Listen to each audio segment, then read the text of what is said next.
Hey y'all, I can't talk fast enough for 15 minutes. So this is part 2 of the alcohol and Sharpie transfers. This is the way that I do a lot of mine so you don't get that straight line look.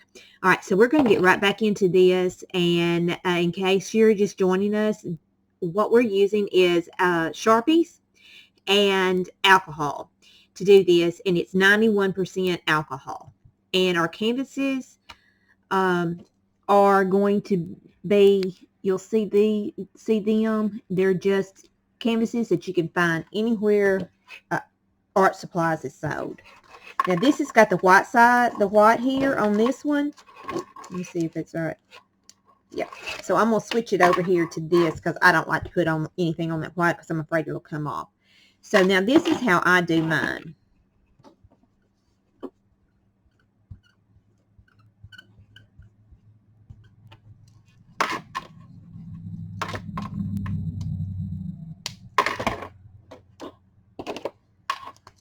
And what I do is a lot of people, if you haven't seen part 1, a lot of people do lines straight across and you get that horizontal look like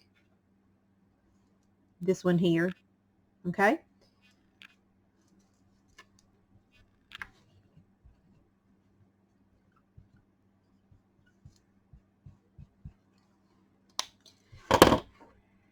And purple.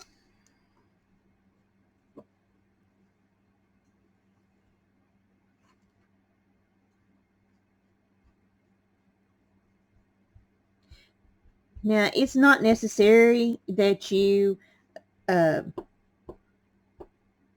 cover every single spot because remember when you spray these, with the alcohol, it's going to branch out and spread out.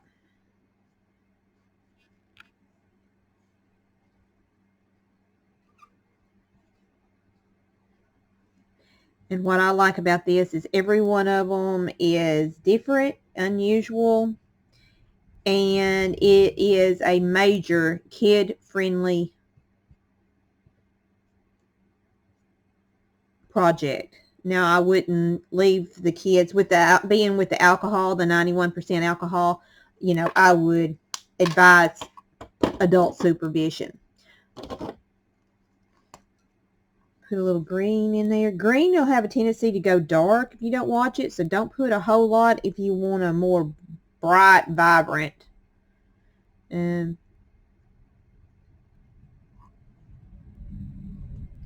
Okay, so that's our baggie. And alcohol, I put it in a mister. The ones that has the turn like this, it works good for the alcohol. I wouldn't suggest it for water, but I would for alcohol. Okay, that's 2 good squirts. And you can see how it's bubbling up. Okay, I'm going to give it that 3rd shot. That's where we'll probably get that running in. I think I sprayed it too far out, so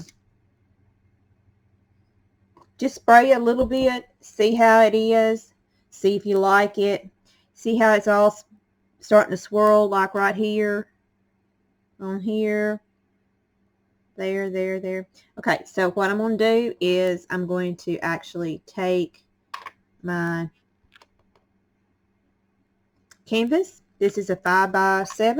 I'm going to plop it on there, and I'm going to twist. And you come up with something like that. Now, if you don't like the more white spots there, what you can do is lift your baggie, put your hand underneath it, kind of go into that area, and you can blot like that. See how I done that? And then over here, I can blot and cover some of that up.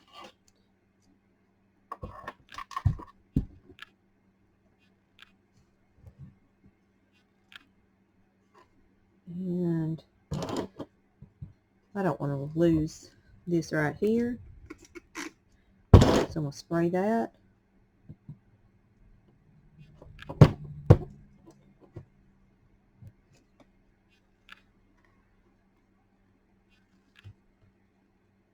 Can you see that? I hope it shows up as vibrant as it is here in real life. But that's how you can do your watercolors. Now I have a bunch of colors going on in here. You could settle it down and not do that many. Let me show you another technique that I do that I like. I'm going to just close this one over like this. And this is what I call a half. And on this half, I am going to use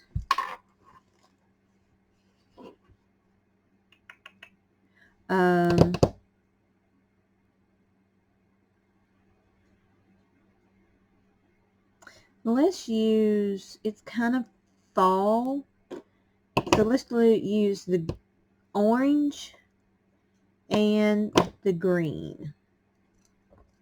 I'll tell you what, just for giggles, let's try the orange and the red. I haven't done an orange and a red like this, so let's try that. So what you want to do is basically you're going to go and you want it to come in right here in the middle. Excuse me. I think I'm going to do a bigger one, the 5x7 on this. So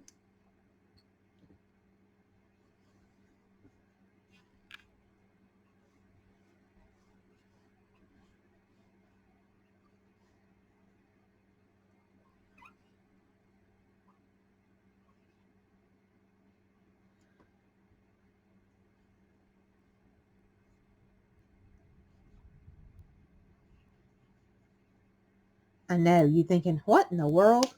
But like I said, you've already seen how it spreads out when you spray it.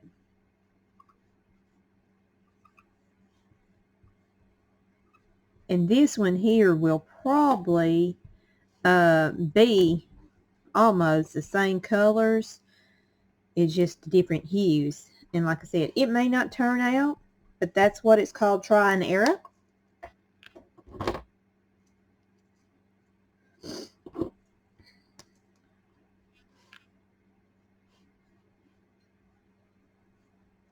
And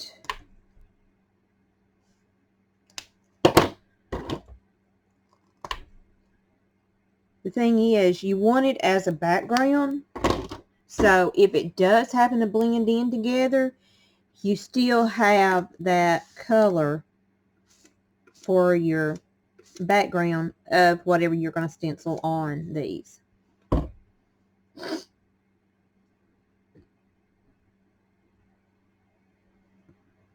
Okay, so I'm going to lay this down, and I'm not going to wiggle too much, okay? But I am going to put some pressure on it, kind of push that out.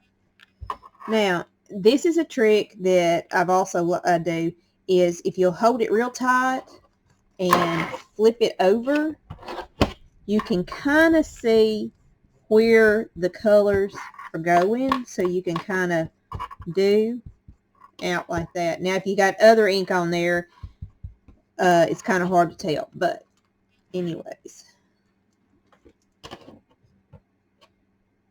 And that's what you come up with on that. So I think it's kind of something different. You can put a word across there. I'll show you some of the ones that I have actually done in just a second.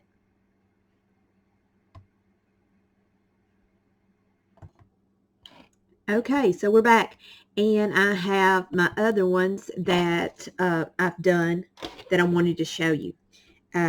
This one here was done with the crossways, and it's just one of the stencils that I had. And then this one here, which is really popular, that's that technique. You know what? Let me see. Let me change this back down. Ooh, that's too much right there. I think you can see them better this way. Yeah, oh, hello, a lot better. This is the one that I was talking about that I went straight across with and done that and then just stenciled that faith across it. Here's another one that I done and I just done the green. So if somebody wanted to, they could use these together. They could use them together on that. Let's go back. Like I said, guys, I'm sorry. I'm still learning how to do all of this. There we go. They could use them together because they had the blues and the greens in them. Here's another together that I done with the blues and purples and pinks and stuff, and then I done the dream here, and there again you could put those together if you wanted to. You know, you can put so you could use them separate, or you could put them, you know, do them together on that as a grouping. Now, let me show you some of the other ones that I've done. Like this one here is a yellow and green. This one here is all different colors. It's actually sold. I'm going to put the word joyful across it. Here's another blue and green. Here, this is what I was talking about, the pastels. Pastels are the lighter colors, how they turn pastel-y. Here's another earth tone that I really like. I wish I had that one in a bigger one. And then this one is just something simple. Nothing real exciting about it, but you put something on it and it will pop like new money. You can even turn it this way and use it. I've used something similar to this, like with seashores and an anchor and fishermen and stuff. So this works real good with that. Now this one here is the loud, what I call my loud and prouds. You have all different colors and technique. How I've done this is actually, see how here I've got the little bubbles and stuff. That's when I sprayed, I put it on there and then I sprayed it again and got the bubbles on there. And then this one here is just muted. And there again, you look at them and you go, but you put something on them and they make a gorgeous piece. And you can put them in frames if you want to. That's how I usually do all of mine, is the frames. I'll put them in little frames, and they just make them look a little classier on that. But let me show you something that's really important, and it's probably outside. So hang on just a second. Okay, this is what I wanted to show you. There we go. That's what I use to spray my canvases with once they're all good and dry. Now, what I also like to do, so is once they get to this point, once I've finished them to this, I let them dry real good, and then I spray them with that. So that way, if I happen to mess up something and I need to take it off, as far as when I go to stenciling, then it's not going to mess up my background on that. So I've learned that the hard way. So anyways, my name, like I said, my name is Dana and Fincher at Sassy Chalkers. You can find me on YouTube and on Facebook. And if you have any questions or anything, please look me up, drop me a message. I'll be glad to help you. If you're interested in any of the stencils or anything like that, there again, drop me a message, or you can go to Facebook, and I have all my links there. So y'all have a great day and keep crafting. Bye, y'all.